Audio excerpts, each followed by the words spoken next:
అధిక బరువు అనేక సమస్యలకు కారణం. సాహితీ యోగా ఆన్లైన్ క్లాసులో జాయిన్ అవ్వండి. విజయవాడ నగరంలో మెట్రో రైలు నిర్మాణానికి సంబంధించి ఒక గుడ్ న్యూస్ చెప్పాల్సిన పరిస్థితి వచ్చేసింది.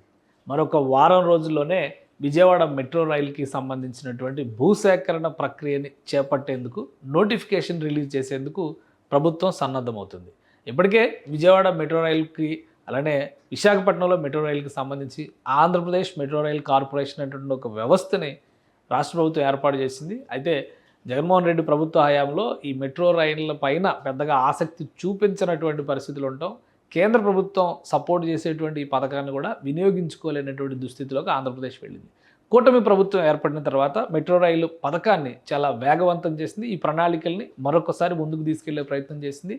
కేంద్ర ప్రభుత్వమే పూర్తి స్థాయిలో ఈ మెట్రో రైలు నిర్మాణానికి అయ్యేటువంటి ఖర్చును భరించడానికి, అంటే 100% కేంద్ర ప్రభుత్వ వ్యయంతోనే ఈ నిర్మాణాలు చేయాలని చెప్పని సంకల్పించారు. ఈ దిశగా అటు విశాఖలో ఇటు విజయవాడలో కూడా పనులు చకచకా సాగుతున్నాయి. విజయవాడలో భూసేకరణకి సంబంధించినటువంటి ప్రాథమిక పరిశీలనని క్షేత్రస్థాయిలో అధికారులు పూర్తి చేశారు.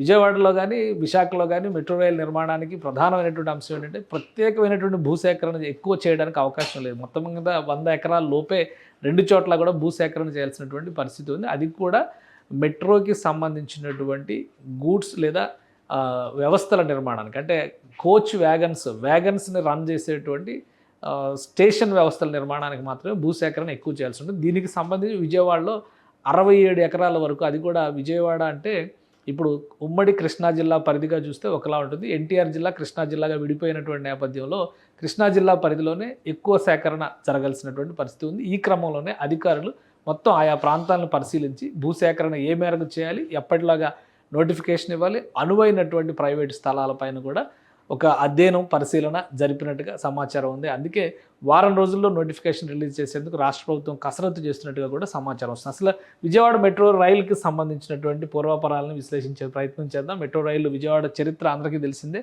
చాలా కాలంగా ఒక చారిత్రక నగరంగా ప్రత్యేకత ఉన్నటువంటిది. అలానే ఒక పుణ్యక్షేత్రం కనకదుర్గ గుడి ఉండడం వలన ఒక ప్రత్యేకత ఉన్నటువంటి నగరం విజయవాడ నగరం. సో ఆ క్రమంలోనే ఒక ప్రణాళికని రూపొందించింది ఆంధ్రప్రదేశ్ మెట్రో రైల్ కార్పొరేషన్. దీనికి సంబంధించినటువంటి రూట్ మ్యాప్ ఈ విధంగా ఉండబోతోంది. ఇది ఫేజ్ 1కి సంబంధించి 2 రకాల వ్యవస్థలు విజయవాడ మెట్రో రైలు నిర్మాణంలో పాల్పంచుకోవడం, అంటే ఫేజ్ 1A 1B 2 మార్గాలు ఉన్నాయి. ఇవి 2 కూడా అంటే బ్లూ లైన్, ఇక్కడ కనిపిస్తున్నటువంటి బ్లూ లైన్ మొత్తం కూడా ఫేజ్ 1లో జరిగేటువంటి నిర్మాణం. సో దీనికోసం ప్రస్తుతం భూసేకరణ జరిపేటువంటి అంశాన్ని అధికారులు క్షేత్రస్థాయిలో పరిశీలిస్తున్నారు. ఇందులో ఎక్కువ శాతం అంటే విజయవాడ నగరం పరిధి అంతా కూడా ఎన్టీఆర్ జిల్లా పరిధిలోకి వస్తుంది. ఈ శివారు ప్రాంతాలన్నీ కూడా కృష్ణా జిల్లా పరిధిలో 2 జిల్లాలుగా విడిపోయినటువంటి నేపథ్యంలో రెండిటిగా చూడాల్సిన పరిస్థితి ఇక్కడ ఏర్పడింది. సో ఈ క్రమంలో ఇప్పుడు నిర్మాణం జరుగుతున్నటువంటి ప్రాంతం అంతా కూడా ఇక్కడ పిఎన్బిఎస్ అంటే విజయవాడ బస్ స్టేషన్కి సంబంధించిన సెంటర్ పాయింట్గా దీన్ని మనం తీసుకుంటే ఇక్కడ నుంచి గన్నవరం ఎయిర్పోర్ట్ వరకు 12.79 కిలోమీటర్ల మేర ఎలివేటెడ్ కారిడార్ మార్గంలో, అంటే ఒక రహదారి మధ్యలో ఎలా అయితే హైదరాబాద్లో నిర్మాణం జరిగిందో అదే తరహాలో రహదారి మధ్యలో కారిడార్ నిర్మించేటువంటి ప్రణాళిక ఇక్కడ ఉంటుంది. సో ఆ తరహాలోనే ఇటు గన్నవరం ఎయిర్పోర్ట్ వరకు 12.79 కిలోమీటర్ల నిర్మాణం జరుగుతుంది. అలానే ఇటు పెనమలూరు వైపు మరొక 12.45 కిలోమీటర్లు. ఇది ఫేజ్ 1A, ఇది ఫేజ్ 1B. సో ఈ రెండింటికి ప్రణాళికని రూపొందించారు. ఫేజ్ 1లో జరిగేటువంటి నిర్మాణం. ఫేజ్ 1లో మరొక ముఖ్యమైన అంశం ఇక్కడ కనిపిస్తుంది ఏంటంటే ఇక్కడ అండర్ గ్రౌండ్ మెట్రో రైలు వ్యవస్థను ఏర్పాటు చేస్తారు. కృష్ణానది గర్భంలో నుంచి కింది నుంచి భూగర్భంలో నుంచి వచ్చేటువంటి వ్యవస్థ. ఈ రెడ్ మార్క్ మొత్తం కూడా ఫేజ్ 2, ఎందుకంటే ఇది అమరావతితో కనెక్ట్ అయ్యేటువంటి ప్రాంతం. ప్రస్తుతానికి అక్కడ వైబిలిటీ అంటే రాకపోకల ప్రక్రియ తక్కువ ఉంటుంది కాబట్టి 4-5 ఏళ్ల తర్వాత చేపట్టేటువంటి అవకాశం ఉండొచ్చు. ఈ ప్రాజెక్టుకి సంబంధించి మాత్రం ఒక క్లారిటీ వచ్చేసింది. రాష్ట్ర ప్రభుత్వం గ్రీన్ సిగ్నల్ ఇచ్చేసింది. అందుకనే ప్రత్యేకంగా భూసేకరణ పైన అధికారులు దృష్టి పెట్టారు. సో గన్నవరం ఎయిర్పోర్ట్కి వెళ్ళేటువంటి మార్గంలో 67 ఎకరాల విస్తీర్ణంలో ఒక వేగన్కి సంబంధించి, అంటే రైల్వే కోచ్ వేగన్స్ని పార్కింగ్ చేసేటువంటి ప్లేస్ని ఐడెంటిఫై చేయాల్సి ఉంటుంది. అక్కడ ప్రైవేట్ స్థలాలు చాలా ఉన్నాయి. ఆ స్థలాలతో పాటు వెటర్నరీ యూనివర్సిటీకి సంబంధించినటువంటి ప్రాంగణం, ఇంకోటి హెచ్సిఎల్ కంపెనీ ఉన్నటువంటి అంటే మేధా టవర్స్, ఐటీ టవర్స్ కింద, విజయవాడ ఐటీ టవర్స్ కింద చెప్తున్నటువంటి ప్రాంతంలో ఉన్నటువంటి భూముల్ని అధికారులు పరిశీలించారు. దీనిపైన ప్రభుత్వానికి నివేదిక ఇవ్వబోతున్నారు. ఇక దీని మొత్తం రూపురేఖల పరంగా చూస్తే కనుక గన్నవరం నుంచి పిఎన్బిఎస్కి 23 కిలోమీటర్లు అండర్ గ్రౌండ్, ఇక్కడ కూడా ఒక అండర్ గ్రౌండ్ రైలు సిస్టమ్ వస్తుంది, రైల్వే ట్రాక్ వస్తుంది. సో అది ఒక 2.9 కిలోమీటర్ల నిర్మాణం జరుగుతుంది. మొత్తం కలిపి 25.9. గన్నవరం వైపు 1A route, 1B route Penamaluru వైపు వెళ్ళేది. మొత్తం అంతా కూడా ఎలివేటెడ్ కారిడార్ 12.5 కిలోమీటర్లు వస్తుంది. సో ఈ రెండు కూడా ఫస్ట్ ఫేజ్లో చేసేటువంటి ఆల్మోస్ట్ 38 కిలోమీటర్ల రైలు మార్గాన్ని ఇప్పుడు నిర్మించేటువంటి ప్రణాళికని అధికారులు సిద్ధం చేస్తున్నారు. ఇక నంబర్ ఆఫ్ స్టేషన్స్ ఈ విషయంలో చూస్తే కనుక గన్నవరం రూట్లో 21, అండర్ గ్రౌండ్ది 1, మొత్తం కలిపి 22 స్టేషన్లు రాబోతున్నాయి. ఇక పెనమలూరు రూట్లో అయితే 11 స్టేషన్లు రాబోతున్నాయి. సో మొత్తం కలిపి 33 railway stations, metro rail stations రాబోతున్నాయి. ఫేజ్ 1కి సంబంధించినటువంటి ఫేజ్ 1లో 1A 1B రెండింటికి సంబంధించి దాదాపుగా 11,000 కోట్ల రూపాయలు ఖర్చు అవుతుందని చెప్పని అంచనా వేస్తున్నారు. దీనికి సంబంధించి 2015లోనే డిపిఆర్ రెడీ అయినాయి. అప్పట్లో చేస్తుంటే 6 నుంచి 7,000 కోట్ల రూపాయల్లో కంప్లీట్ అయ్యేది. ఇప్పుడు అవి ఆల్మోస్ట్ డబల్ అయినటువంటి పరిస్థితి ఉంది.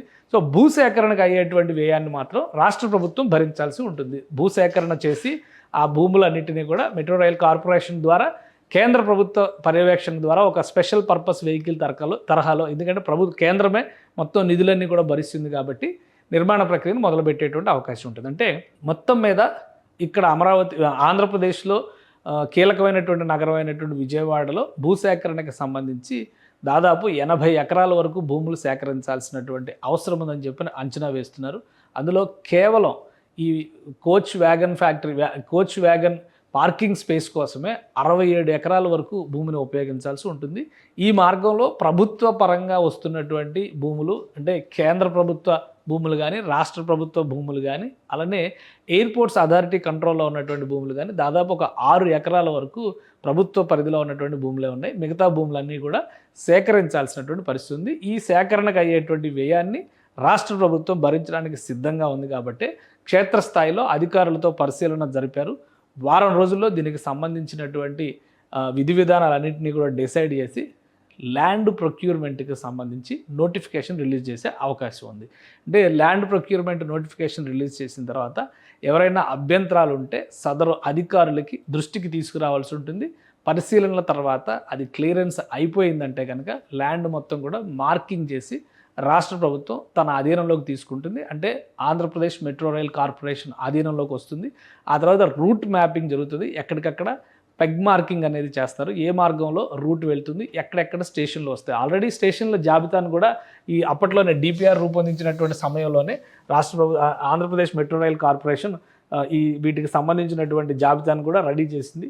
కానీ ఇందులో ఏమన్నా మార్పులు చేర్పులు ఉంటాయా? మ్యాక్సిమం ఇందులో మార్పులు ఉండడానికి అవకాశం లేదు. ఎందుకంటే అప్పట్లోనే ఇవన్నీ కూడా రెడీ చేశారు. వాటిపైన ఒక క్లారిటీ ఉంది. పెద్దగా చేంజెస్ కూడా ఏమీ జరగలేదు కాబట్టి గన్నవరం బస్ స్టాండ్, గన్నవరం, అలానే Yogashramam, airport, Kesarapalli, Velpuru, Gudavalli, Sri Chaitanya college, Nidamanuru railway station, Nidamanuru, Enikepadu, MBT centre, అలానే ప్రసాదంపాడు, రామవరపాడు, గుణదల, పడవల రేవు, ఇటు Machavaram down, Seetharampuram signal, Besant road, railway station east, railway station south, PNBS అంటే bus stand, Vijayawada bus stand అనమాట. సో ఇవి ఫస్ట్ ఫేజ్ 1Aలో వచ్చేటువంటి రైలు మార్గాలు, స్టేషన్స్. తర్వాత 1Bలో వచ్చేటువంటి స్టేషన్స్ కూడా ఒకసారి మనం చూద్దాం. ఎందుకంటే లిస్ట్ అంతా అప్పటికే రెడీ అయి ఉంది కాబట్టి 1Bలో ఉన్నటువంటి లిస్టును ఒకసారి మనం పరిశీలించి చూస్తే పిఎన్బిఎస్ నుంచి విక్టోరియా జూబ్లీ మ్యూజియం, ఇది పిఎన్బిఎస్ స్టార్టింగ్ పాయింట్ అవుతుంది బస్ స్టాండ్. సో అక్కడ నుంచి విక్టోరియా జూబ్లీ మ్యూజియం, అంటే దీని పేరు మార్చారు ఇప్పుడు, అక్కడ బాపు మ్యూజియం అని చెప్పని పేరు పెట్టారు.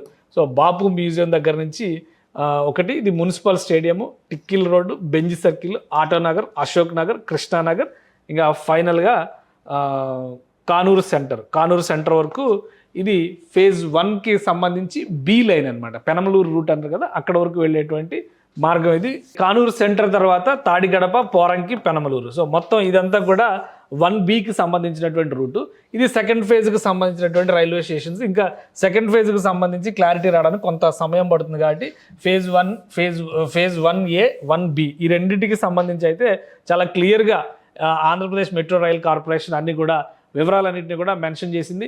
సో దీనికి సంబంధించినటువంటి పనులు ఇక నోటిఫికేషన్ ఇచ్చిన తర్వాత, ల్యాండ్ ఎక్విజిషన్కి సంబంధించినటువంటి నోటిఫికేషన్ ఇచ్చిన తర్వాత శరవేగంగా జరగడానికి అవకాశాలు ఉంటాయి. ఆంధ్రప్రదేశ్ ప్రభుత్వం ఫస్ట్ విజయవాడలో చాలా తక్కువ ల్యాండ్ ప్రొక్యూర్మెంట్కి అవకాశం ఉంది కాబట్టి దీనికి సంబంధించి మొత్తం లైన్ క్లియర్ అయినట్టుగానే మనం అర్థం చేసుకోవచ్చు. నెక్స్ట్ విశాఖపట్నం మెట్రో రైలుకి సంబంధించి దాదాపు 100 ఎకరాల భూమిని సేకరించాల్సినటువంటి అవసరం ఉంది. అక్కడ కూడా క్షేత్రస్థాయి పరిశీలనలు జరుగుతున్నాయి. దాదాపుగా ఒక వారం 10 రోజులు అటు ఇటుగా ఈ రెండింటికి సంబంధించి భూసేకరణ నోటిఫికేషన్లు వచ్చే అవకాశం ఉంది. ముందైతే విజయవాడకి సంబంధించి వారంలోనే నోటిఫికేషన్ రిలీజ్ చేయడానికి ఛాన్సెస్ ఉన్నాయి. సుమన్ టీవీలో మీ పర్సనల్ అండ్ బిజినెస్ ప్రమోషన్స్ కోసం కింది నెంబర్కి కాంటాక్ట్ చేయండి.